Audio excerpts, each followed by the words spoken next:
first, I want to acknowledge the power of witnessing and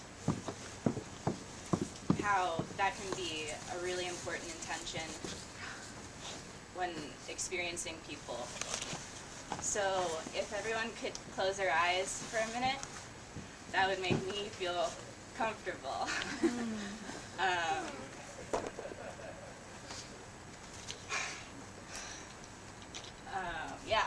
I'll start reading in a minute, and then you can open up your eyes when you feel comfortable.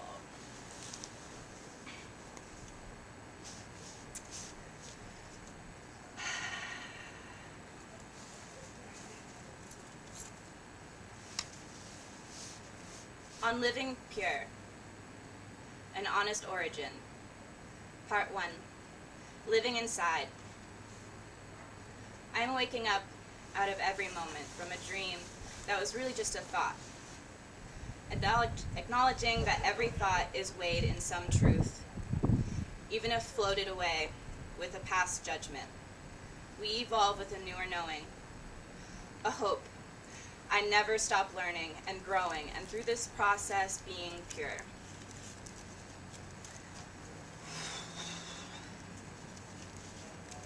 I was once nothing, and then a great many things, this and that, star and soil stuff.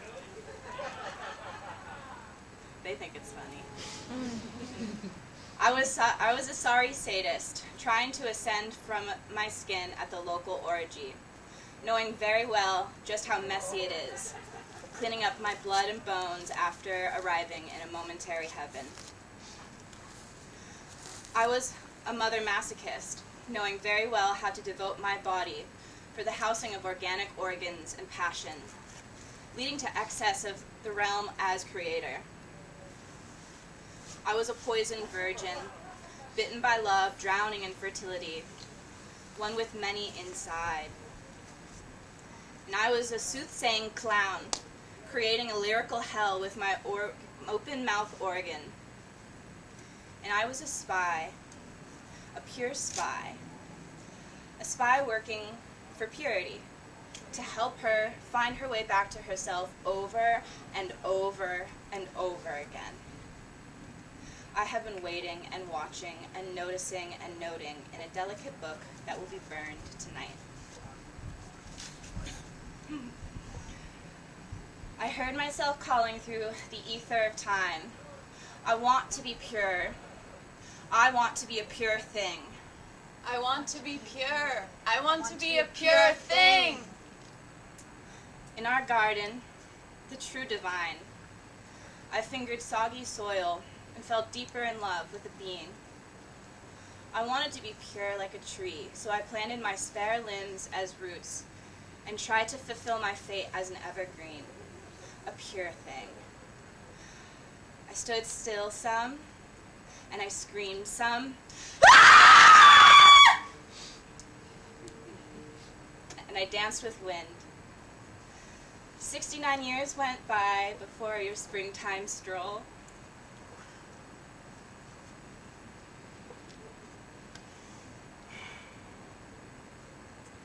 You planted flowers at my feet and visited me every day. And I knew I could be pure for you and a human body being. To live so pure as a human body being is the most difficult task. It is so hard. But love made it worth it. Love always makes it worth it. And I uprooted, and I was in love, so pure. So in love, so pure. So in love, so in love. But then I wandered too far away from my original source of purification, and toxins seeped in, and I became unhealthy in my human body being. My body lived for you before it lived for me.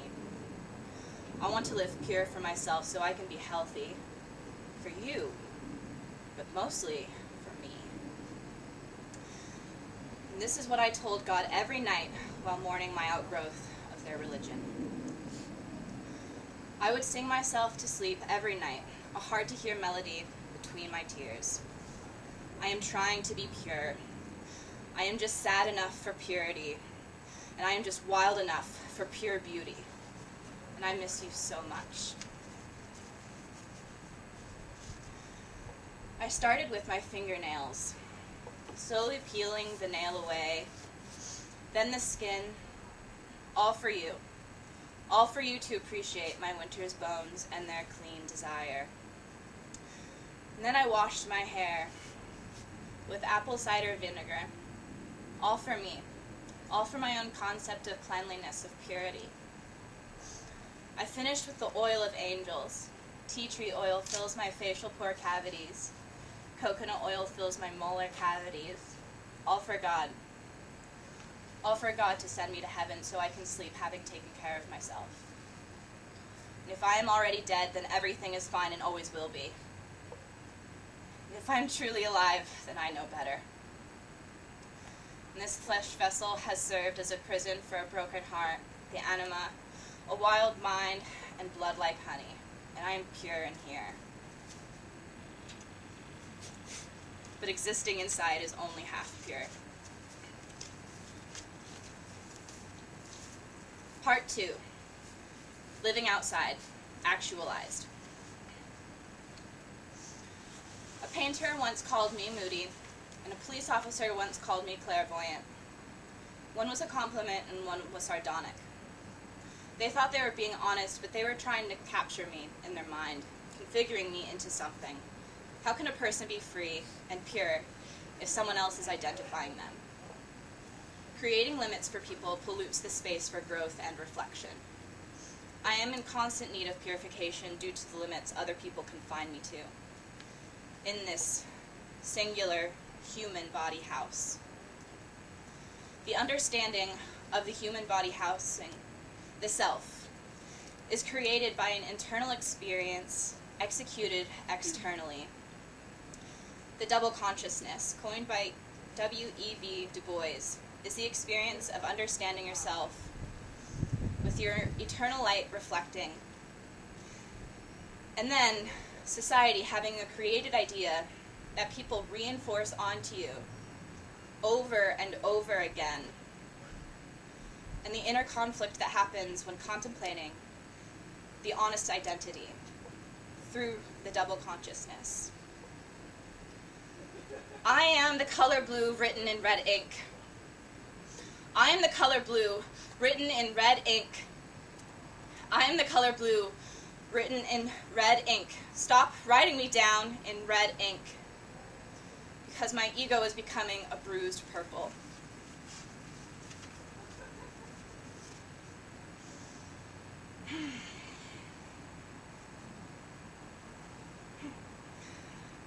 I like being naked more than you like seeing me naked. How do you drive an internal force or notion with pure execution when the internal effort is driving with impure visions? I am threatening. I'm threatening because I am pure and they hate seeing me reject their carefully selected sins in me. I carry the history and the subconscious research that has been remembered only to bury me deep. But I am reborn, rebound, and remixed, and pure. I am not trying to be beautiful, and I am not trying to be nice. I am pure.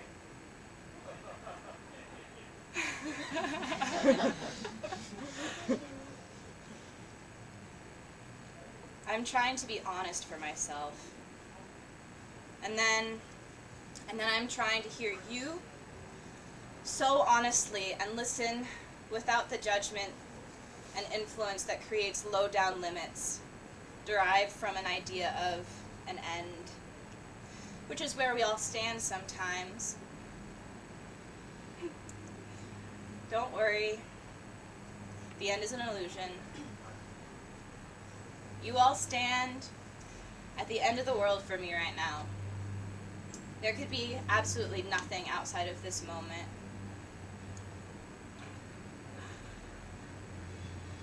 if you let the illusion take you. So I will assume I know nothing about you, and every moment can be new, and every moment can be pure. A question of faith and love. Do you trust your body? Could you imagine trusting your body?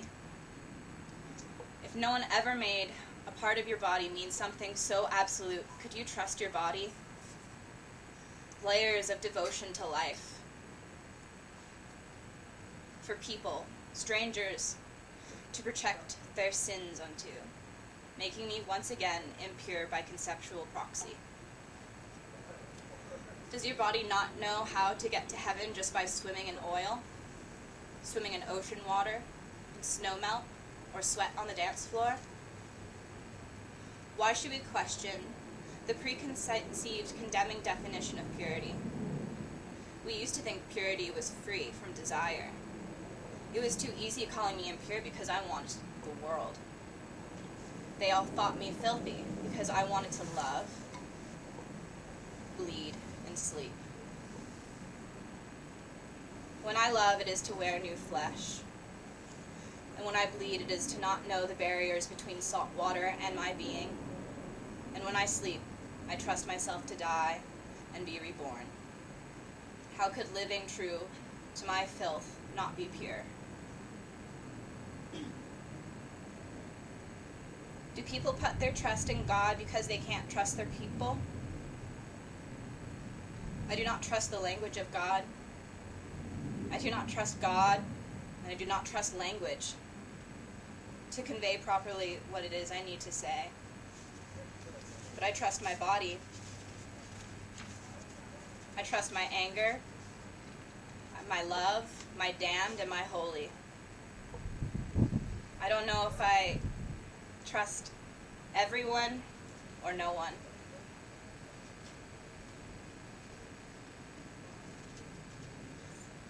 All I know is that I trust you, and your opinions are poetry. I gather just what I need in the moments and in moments to follow. But time has affected the weight and meaning I transcribe to your words, and we have been away for a while, I've noticed. I would lay awake at night, wanting to hear your noises, but you cut my ears off, and then you cut yourself off. Now you can't even hear me, and I trusted you to hear me. How can we trust people enough to let our purity shine? Purity is within the transition from one to the other. It is within the in-between moments.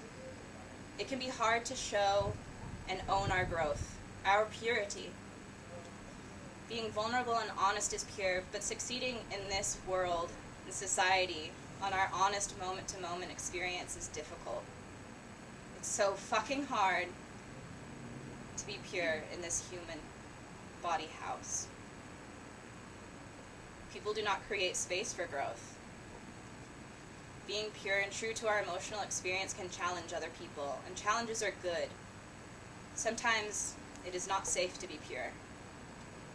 And while acting against our vulnerability is a sin, we can purify ourselves and live out our truths in secret ways until we are ready to kill the illusion. I am engaging in radical acceptance, first with myself and then with the world.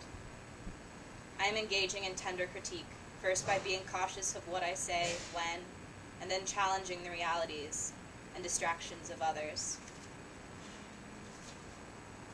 It might not be my place, but I might not be real. I want to get to know you and hear your answers, and I want to know your questions even more. What do you want to know? Why? What makes you cry? Does crying make you feel guilty? Why are you guilty? Why do you think yourself impure? Do you need to be purified? Do you want to be true? Do you want to be pure? Will my company purify you? What if I sit still enough? Follow me into the exquisite closet, where you are invited to sit with me a moment and confess what you wish to rid yourself. with the intention of purification. I will listen to you. I will try my hardest to hear you. And I will offer a purification ritual unique to you. Full discretion and undisclosed dialogue inside the fermentation closet, where we will become new.